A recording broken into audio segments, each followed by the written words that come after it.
studio. And before giving the talk, I'd just like to, share a small story so that you understand the topic better. So imagine yourself as a kid when you were small and you used to play a lot and you used to go to play cricket, football, or whatever you'd like. And then you would come home very hungry and your mom would be cooking food for you or whatever. And she would have kept that food in the utensil and you would be really excited to, open that utensil and eat whatever she has made. And when you would open that, it would be like a broccoli or something, which was healthy, and you would hate it. But you would still eat it, and the next day the same thing would happen. And you would open it, and it would be gulab jamun or whatever you like. And you would be really excited. The point is that your mom would cook in such a way that you would always be excited to open that utensil. Now imagine that game, the game is the utensil, and your player is coming again and again to open it. Okay? And that randomness is what I'm going to talk about. Like, how can you create random content in your game, which is the food, so that people come and play your game, and it's never boring. So that's what I'm going to talk about. So before talking, let me give a small introduction about myself and boast about myself a little bit. So basically, I am Zainuddin Fahad. I am the co-founder of Ogre Studio. We are basically a two-person team.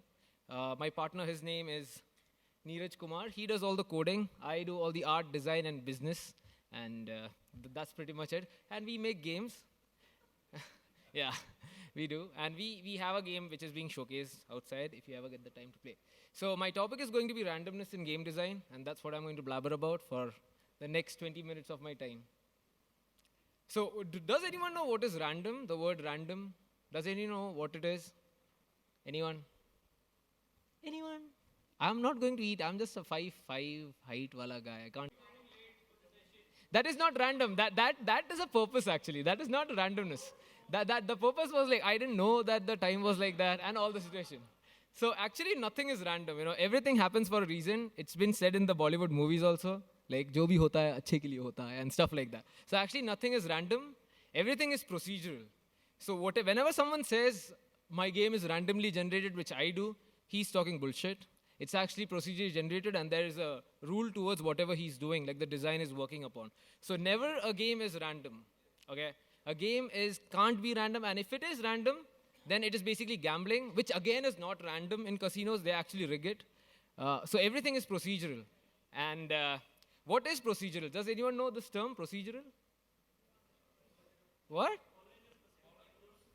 Yeah, that's pretty much it. Basically following a certain procedure. When an event is following a certain procedure, that's what is procedural, and we can use that in games.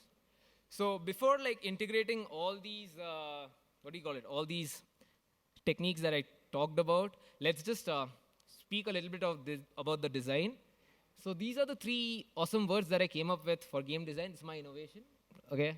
It's basically, because I don't have the time, I just used it in the 3 basic words.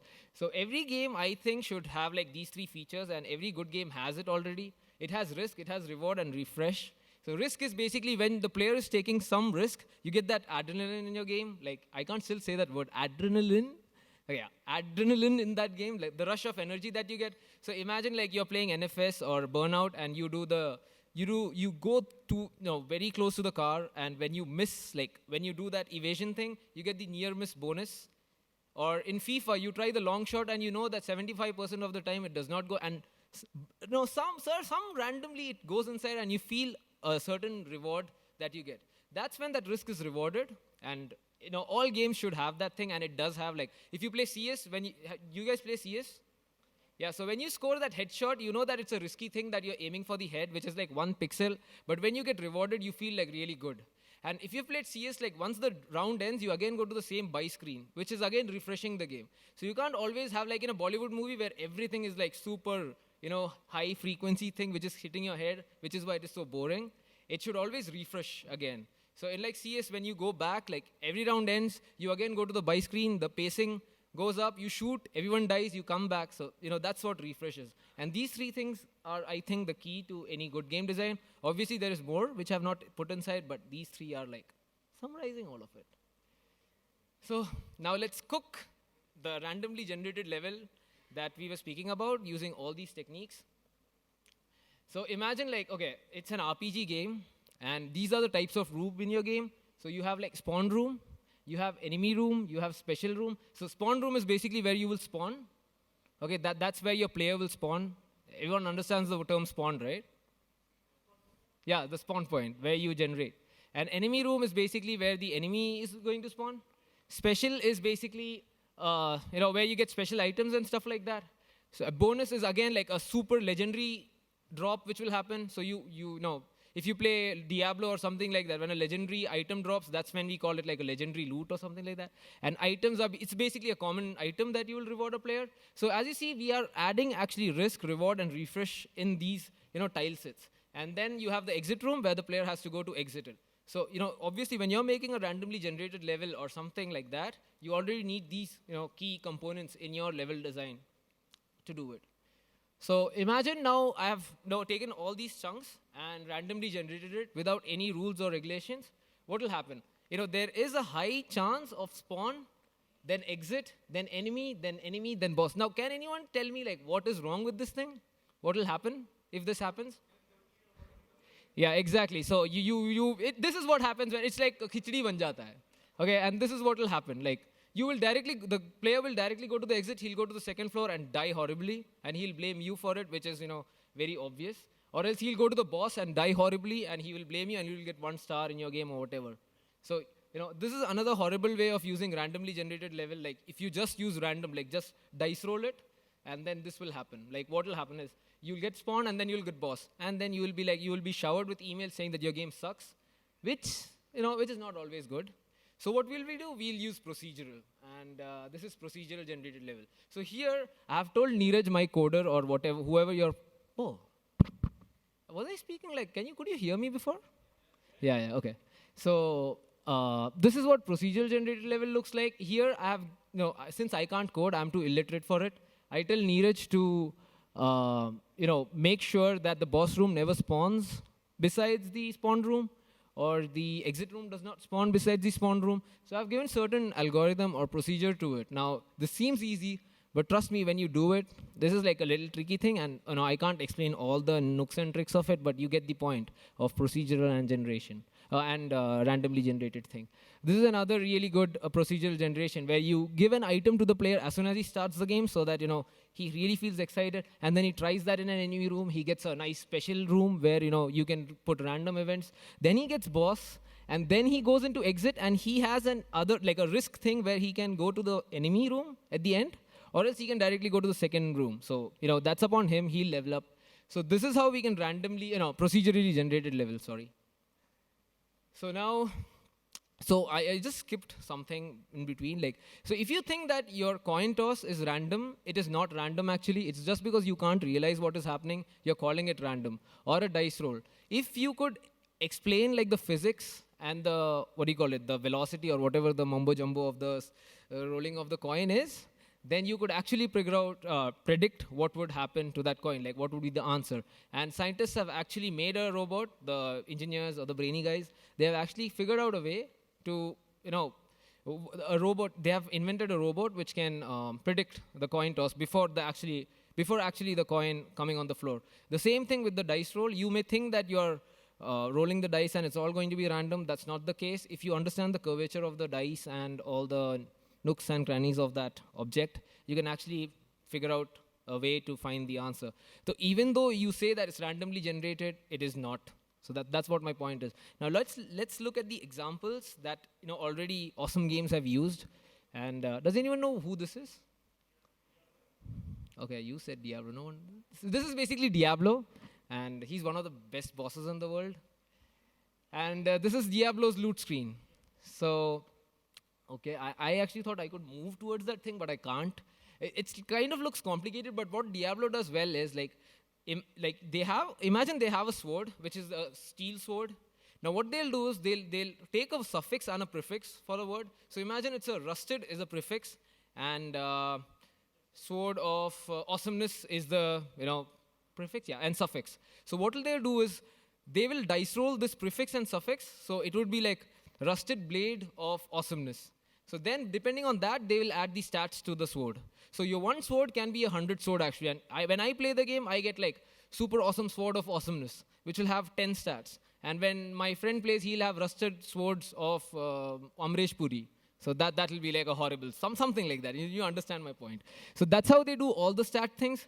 So you see all the blue stuff, that is all randomly generated. It's not, it's procedurally generated, sorry. Again, so that's how they do their loot system, which again makes it replayability. Like the replayability is way too high for Diablo because of that. Like, what are you doing in Diablo? Has anyone played Diablo? 1, 2. Okay, so basically in Diablo, you just keep on clicking. It's like a click fest thing. But the whole fun about the game is like what kind of loot you can get and farming. And the farming can be exciting only if the loot is procedurally generated. Exactly.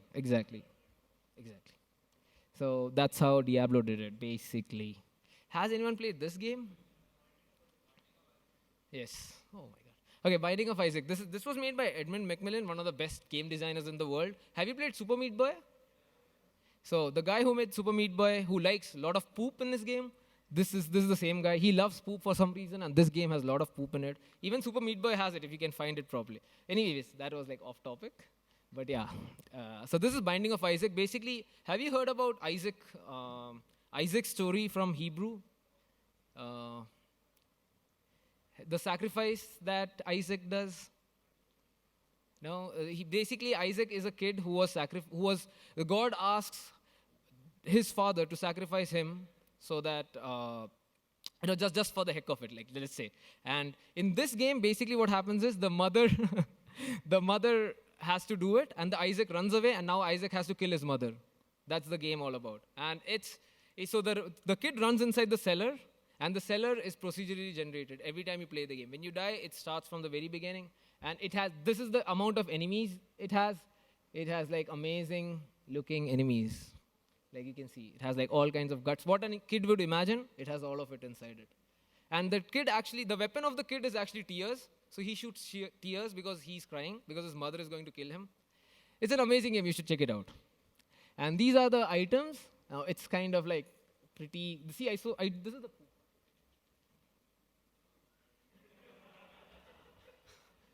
That is the poop, and there are a lot of nice things in there. Like it has pentagram, it has all the beautiful things, like mom's dagger, and mom's shoes, which he actually wears and runs, mom's lipstick. And it's a really nice game, very innovative. And yeah, so does anyone know which game this is? Yeah, this is my game. Anyways, yeah. So this is Asura, basically. So this is what the screenshot looks like. It's still under development. That's always my excuse for the game. So excuse for looking, for the game to look crappy. So I always say that I have to work more on it. Actually, it's done. Anyways. So this is basically, again, so the amazing part about the game, which I think is the randomly, procedurally generated skill tree. Like, if you guys have played Diablo Path of Exile, right? Has anyone heard about Path of Exile? So have you seen the skill tree of Path of Exile? Like how you have you can increase the stats, So in our game, what happens is, every time you play the game, the skill tree is going to be different. But when you die, you lose everything. You start from the very beginning. You lose all your powers. That's why it's inspired by roguelikes. So even the levels are procedurally generated, the items are procedurally generated. But one thing that we have tried to innovate is on the skill tree, which procedurally generates. So how we have done is we have 180 skills in the game. So they are like common skills, legendary skills, rare skills, and epic skills. And the one which is which is very close by, I'll again run.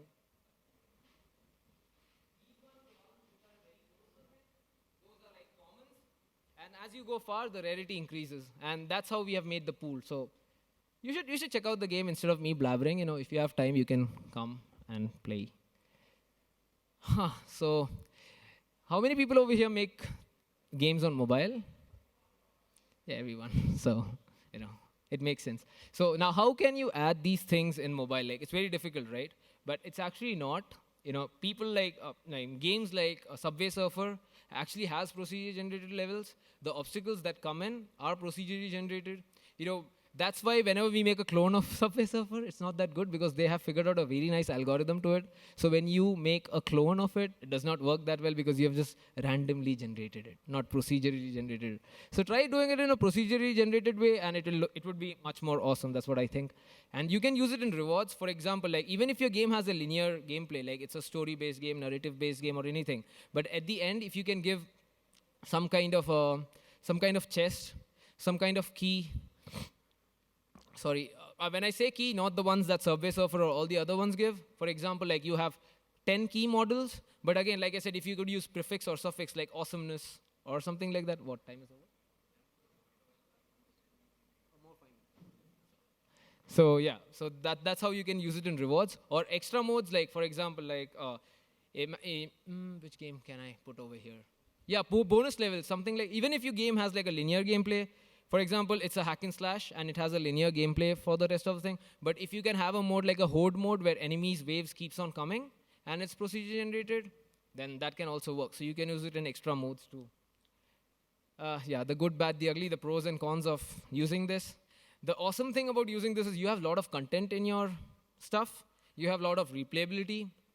You know, your people will keep on, you know, if they're really into it, they'll keep on playing your game because you have that. If you have done it right, they will, you know, keep on playing it because they, you know, when I play the game, I get an awesomeness sword and someone else he gets the Amresh Puri sword, so he wants the awesomeness sword, so he'll grind more for it. If you have played Hearthstone, has anyone played Hearthstone? Okay, not much. Okay, Hearthstone is an amazing free-to-play game which has really nice in-app transaction also, which I hate. But they have done it really nicely. So it's like Pokemon trading card game, but digital. That's pretty much it. The bad thing is like it has, you can't, do you know light maps? Light maps, baking light maps. So you can't really bake light maps because your assets will keep on moving. This is more for like an artist thing. So if you're an artist, you can understand. Like you can't really use light maps unless you increase the memory size of your whole level because your assets will keep on moving. And light map is basically baking the thing on the floor. Another thing is your artist will kill you if you are the designer because there's a lot of content that he has to develop. You know, so it's, you know, you have to make sure that you're scheduling the thing right. Now the ugliest part of this process is the testing. Because it's so procedurally generated and it has like certain randomness to it, it's very difficult to balance your game. For example, I have been still trying to figure out how to balance my game. I'm not able to balance. Like some people are finishing it like quickly, some people are not. The game breaks, but eventually you will figure out how to, you know, balance it. But that is where it takes most of the time for the designer, the balancing and the testing. Even the QA guys will kill you. Like they won't know how the game broke sometimes because, you know, things are not, you know, it's certain rules, but still, you can't figure out all the combination and permutation of your items and stuff. So yeah, testing is a big hassle for procedural generation. Obviously, like you can't pick Pac-Man and use something like, you know, Diablo and mix it together. Your genre always matters. So obviously, first figure out the pillars of your game design and then think about the, you know, what kind of generation you want to do. So your genre always matters. Don't just shove it all in, you know, which we sometimes do, and which should not be done. That's pretty much my talk about this thing. So yeah, like I said, if you have any doubts or questions, I don't think so I have time for it because he's going to kill me now. My email ID is zain@ogre.com and my Twitter handle is @Zainuddin Fahad. Thank you, Zain, for a very entertaining talk. It was worth waiting for you. Guys, Zain. Thank you. Come.